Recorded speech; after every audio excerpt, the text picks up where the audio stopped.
Hello viewers, আসসালামু আলাইকুম। আপনারা কিভাবে আপনাদের মোবাইল ফোনে রিংটোন সেট করবেন সেই প্রসেসটি আজকের এই ভিডিওতে আমি আপনাদেরকে দেখিয়ে দেব। মোবাইল ফোনে রিংটোন সেট করার জন্য প্রথমেই আপনারা আপনাদের মোবাইল ফোন থেকে সেটিংস অ্যাপ্লিকেশনটি ওপেন করবেন। সেটিংস অ্যাপ্লিকেশন ওপেন করার পরে এখান থেকে নিচে চলে আসবেন।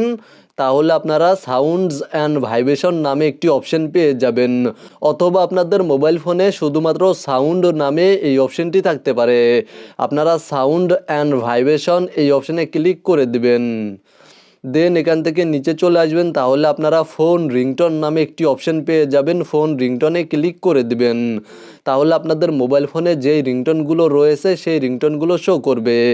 এখান থেকে আপনারা যে কোনো একটি রিংটোন সেট করতে পারবেন। আপনারা যেই রিংটোনটি সেট করতে চাচ্ছেন জাস্ট সেই রিংটোনের ওপরে ক্লিক করে দিবেন, তাহলে রিংটোন সেট হয়ে যাবে। আর যদি আপনাদের মোবাইল ফোনের ফাইল ম্যানেজার থেকে কোনো রিংটোন সেট করতে চান তাহলে এখানে উপরে দেখতে পাচ্ছেন কাস্টম রিংটোন নামে একটি অপশন রয়েছে। আপনারা জাস্ট এই অপশনে ক্লিক করে দিবেন, অথবা আপনারা নিচে মোর রিংটোন বা অ্যাড রিংটোন নামে একটি অপশন পেয়ে যাবেন। মোর রিংটোন বা অ্যাড রিংটোনে ক্লিক করে দিবেন।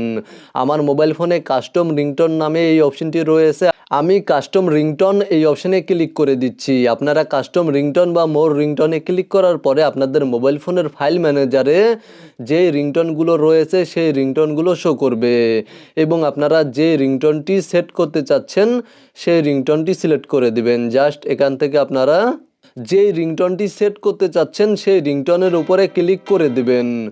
জাস্ট রিংটোনের উপরে ক্লিক করার পরে এখান থেকে ব্যাক করে দিবেন। তাহলে আপনাদের মোবাইল ফোনে রিংটোন সেট হয়ে যাবে। মূলত আপনারা ভিডিওতে দেখানো এই নিয়মে আপনাদের মোবাইল ফোনে রিংটোন সেট করতে পারবেন। ভিডিওটি দেখে উপকৃত হয়ে থাকলে অবশ্যই কমেন্টে জানাবেন।